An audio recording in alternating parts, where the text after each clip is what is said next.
there, everyone. Today we'll be trying to paint one of the Dark Soul miniatures from Steamforged games, which happens to be Ingward, who's also known as the merchant who holds the key to the seal in order to drain the waters from New Londo. Aside from that, I will be showing you guys my steps on how to paint these certain types of miniatures. With that being said, let's head right into step one. So the first step in painting these miniatures that I usually take is to prime them with black or white coating, as you can see here. Usually I start with black primers, and that way it gets all into the nooks and crannies, trying to bring out the small details of the character. Afterwards, I put on the light brush coating of some white, then that way it can highlight some of the areas while also trying not to get too deep into the grooves of the miniature here. It is okay if you accidentally smear just a little bit on there with the brush, because you can just add a little bit more white to add more highlight to that particular spot.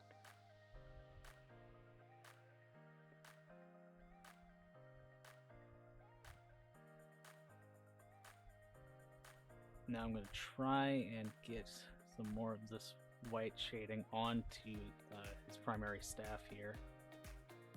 While also trying not to get too much paint on the brush.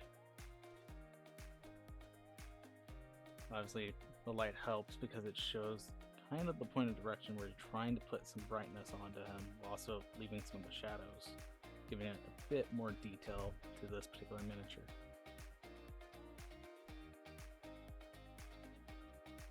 Also, off to the side here, I have a cup of water to dip my brushes in and a paper towel to slowly swipe off any of the exterior paint on these brushes, and that way they're good and ready to go.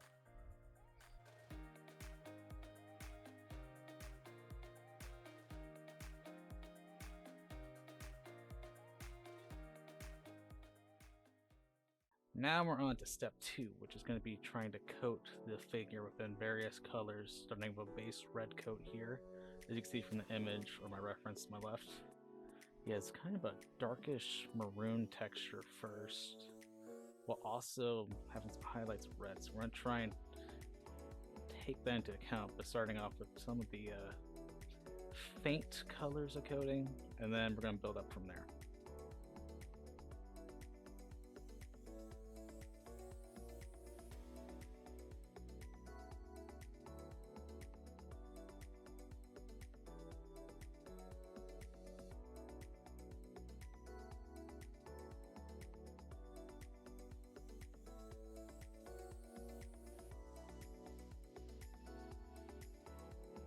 Alrighty, now with the first coat of red paint being done, we're going to now add some brownish maroon type texture to his cloak to really pop out the vibrance of the red later on, and while also giving some shadow details to the parts of his cloak where there's kind of some dark grooves into it.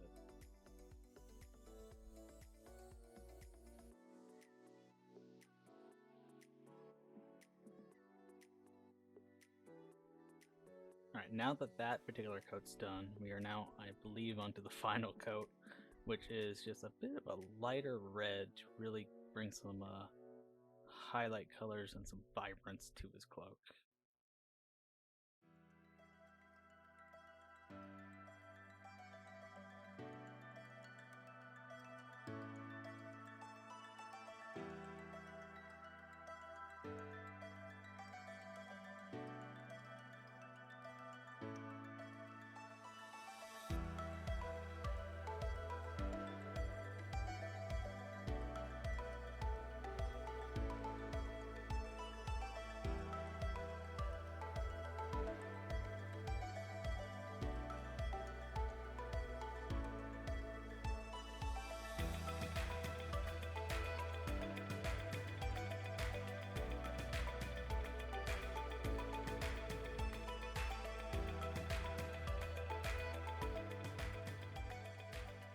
Alright, so now with that final coat done for his cloak, we are now going to get into the nitty and gritty, which is going to be the details.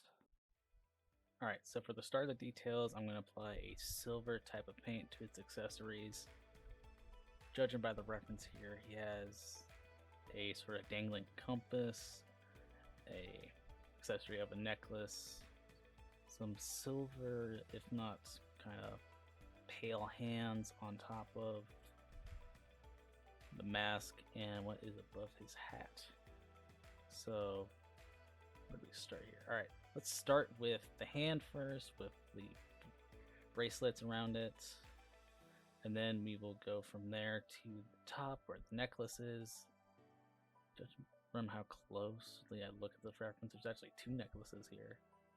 One with the sundial on the front, and then behind that one, a little bit up, there's a crescent moon medallion, which I did not notice before.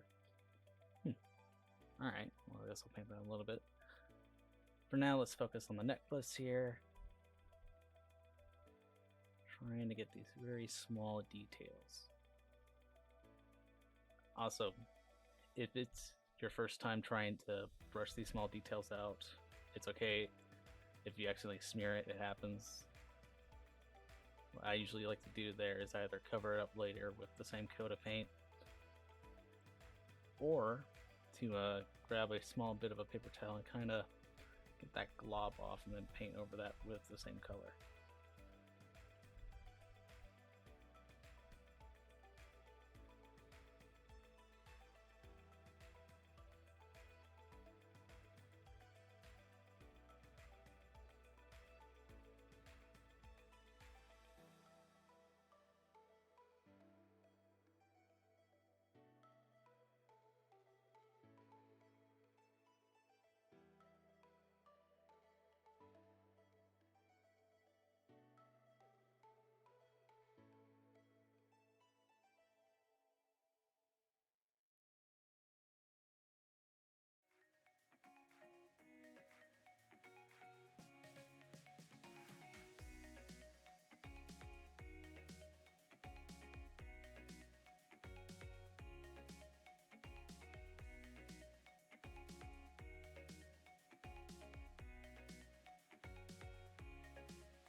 Alright, with the major accessories done, we're going to now try and go on to his staff. And the reference here, it's almost like a mixture of a metallic silver mixed with almost a brown.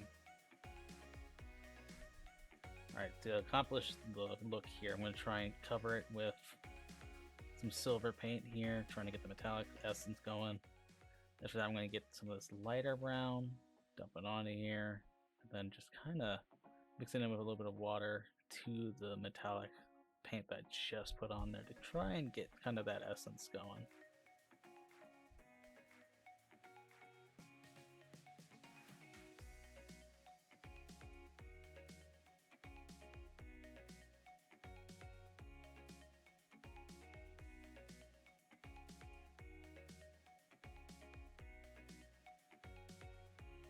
Alright, now that that particular one's done, we are now going to try and kind of tinge up his accessories here a bit. In the reference photo, it shows that his necklace, or the certain type of shingles around his waist with the compass, has almost kind of a goldish tinge to it. So we're going to try and add some metallic gold paint here to some of those accessories.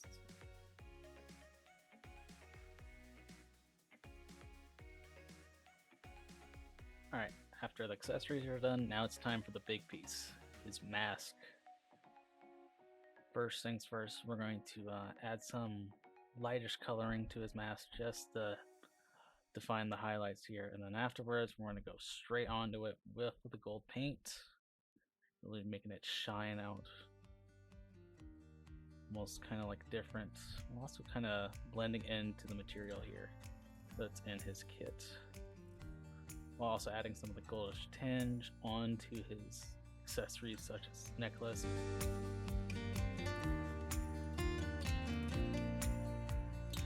And afterwards, we're going to add red paint, just yet again, just to give some minor highlights that are needed.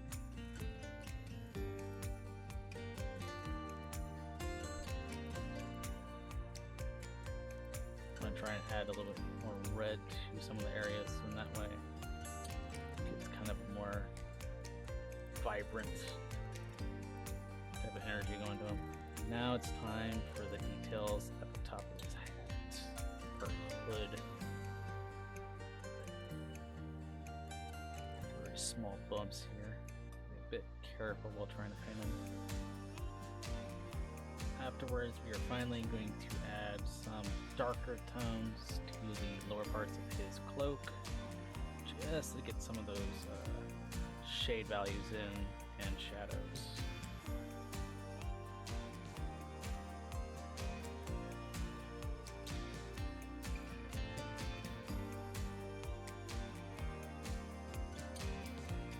And with that final detail, we are officially done with the minifig.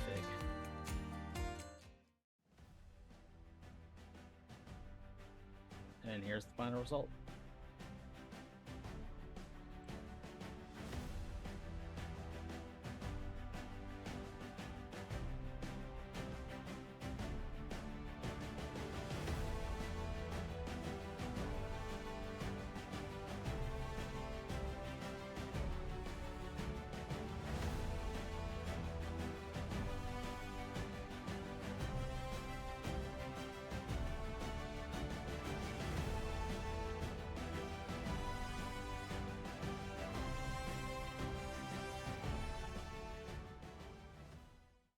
That is the end of this particular video, and I will see you guys in the next one. Peace out.